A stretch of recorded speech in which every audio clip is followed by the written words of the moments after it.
નમસ્કાર વહાલા વિદ્યાર્થી મિત્રો, હિન્દી વિષયની અંદર આજે આપણે કક્ષા 6 એની અંદર આજે 5મા પાઠનો આપણે અભ્યાસ કરવાનો છે।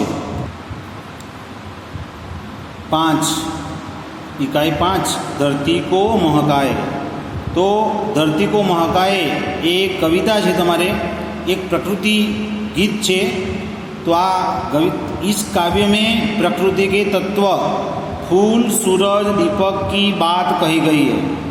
फूल हमेशा मुस्कुराता रहता है, सूरज रोज अपना प्रकाश फैलाने का कार्य करता रहता है और दीपक खुद जलकर जगत को रोशनी देता है।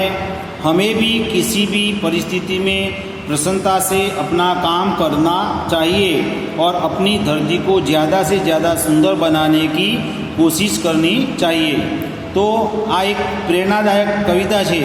जे प्रकृतिना तत्वों है ये आपने प्रेरणा आपे छे।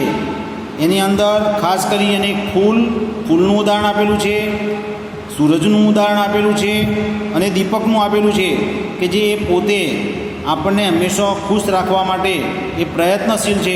તો આપણે પણ આપણા જીવનની અંદર ક્યારેય દુઃખી ન થવું જોઈએ અને હંમેશા આપણે આપણા કાર્યની અંદર ધ્યાન આપવું પડશે અને આપણે હંમેશા આ ધરતીને સુંદર બનાવવાની કોશિશ કરતા રહીશું। તો આજે એનો રાગ જોઈશું અને ભાવાર્થ પણ જોઈશું। અહીંયા એક બગીચાનું સુંદર ચિત્ર દેખાય છે।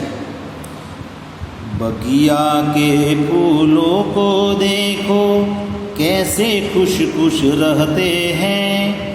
आंधी हो पानी हो चाहे सबको हंस हंस सकते हैं। सूरज की किरणों को देखो रोज दरा पर आती हैं। अंधकार को दूर भगाकर सारा जग चमकाती हैं। दीपक को देखो कैसे यह हरदम जलता रहता है। अपना अंतर जला जला कर रोशन जग को करता है। आओ हम भी इंसान बनकर जग में अपना नाम कमाए। अच्छे सच्चे काम करे और सारी धरती को महकाए। हवे कवितानो राग आपणे जोयो तो घरे तमारे आ कविता कंठस्थ करवानी छे, तैयार करवानी छे। हवे एनो आपणे भावार्थ समझीए। बगिया के फूलों को देखो, बगीचाना फूलोने जोवानी बात करी छे। कैसे खुश खुश रहते हैं। तो बगीचानो फूल तमे ज्यारे पण आपणे जोईए तो हमेशा एक खुश खुश होय छे। आंधी हो पानी हो चाहे गमे तेवी आंधी आवे, गमे तेवो पवन होय, गमे तेटलो वरसाद वरसतो होय छतो पण सबको हंस हंस सहते है। बधाने हसतो हसतो ए सहन करे छे। तो फूलोथी आपणे प्रेरणा मळे छे कि परिस्थिति गमे ते होय छतो पण आपणे हमेशा खुश रहेवुं जोईए। सूरज की किरणों को देखो रोज दरा पर आती है। तो क्या सूरज की किरणों को देखने की बात कही है। रोज दरा यानी पृथ्वी, रोज सूरज की किरणें धरती पर आती हैं और अंधकार को दूर भगाकर, हमारी पृथ्वी पर जो अंधकार है उसको दूर भगाकर सारा जग चमकाती है और सारी पृथ्वी को चमचमाती है। तो इसी तरह सूरज की किरणें से हमें अंधकार मिटाने की बात यहाँ पर सिखाई गई है। दीपक को देखो कैसे यह हरदम जलता रहता है। अपना अंतर जला जला कर रोशन जग को करता है।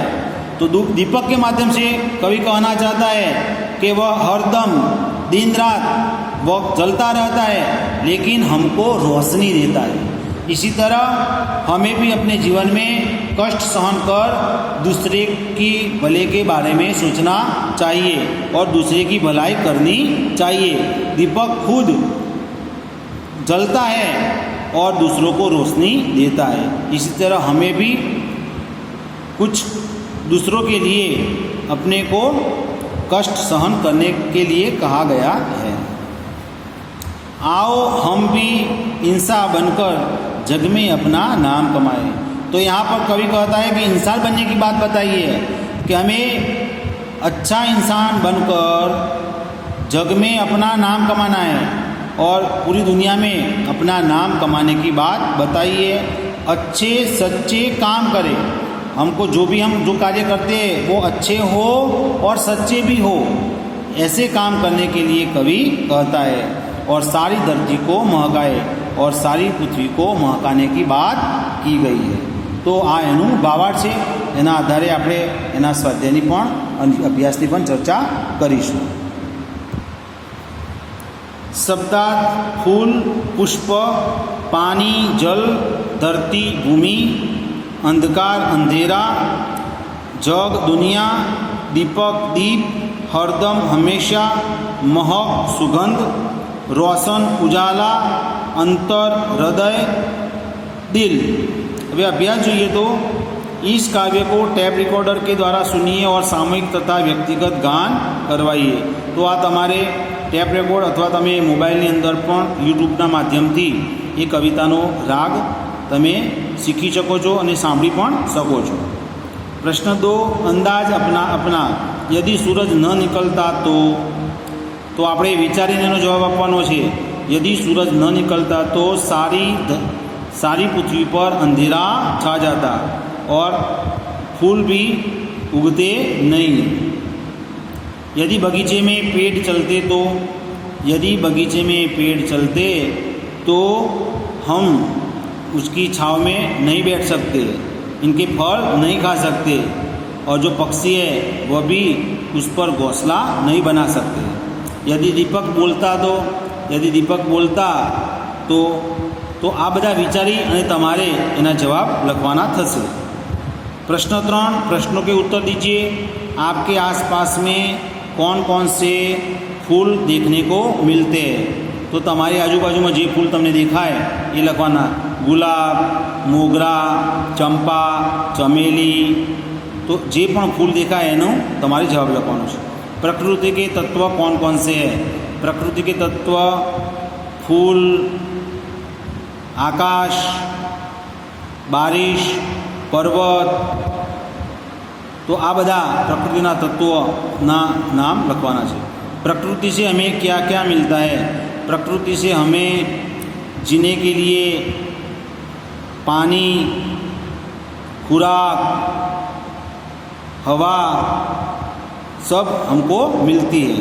तो आ तमारे एना जवाबों लखवाना है। प्रश्न 4, जोड़ मिलाइए। नाम, काम, फूल, अच्छे काम करना, सूरज अंधेरा हरना, दीपक खुशबू देना, मानव गर्मी देना। तो अहींया फूल है तो फूल शू आपे? खुशबू देना। एने सामे जवाब लखवानो छे। सूरज गर्मी देना, दीपक अंधेरा हरना, मानव अच्छे काम करना। तो ये तमारी जोड़ मिलावानी छे। प्रश्न 5 है, नीचे दिए गए शब्दों के समानार्थी शब्द कविता में से ढूंढकर वाक्य बनाइए। तो यहाँ पर शब्द है, समानार्थी शब्द और वाक्य बनाना है। पुष्प तो फूल, तो हवे आ फूल है एनु वाक्य बनायु, मुझे फूल पसंद है। रवि एटले सूरज, एनु समानार्थी सूरज। तो आकाश में सूरज दिखाई दे रहा है। भूमि तो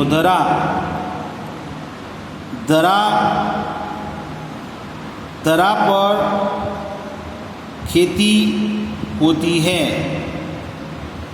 मानव मनुष्य, दिया दीपक। तो आ वाक्य जे समानार्थी बनावो एना वाक्य तमारे बनावाना थशे। ब, चित्र के आधार पर 5-6 वाक्य लिखिए। तो अहींया आ चित्र जे सूरज अने फूल एना पर तमारे वाक्यों लखवाना थशे। तो अहींया मैं बनावेला है, सूर्य दुनिया को प्रकाश देता है, सूर्य का उदय पूर्व दिशा में होता है। तो आ रीते तमारी रीते ये वाक्य बनावाना थशे।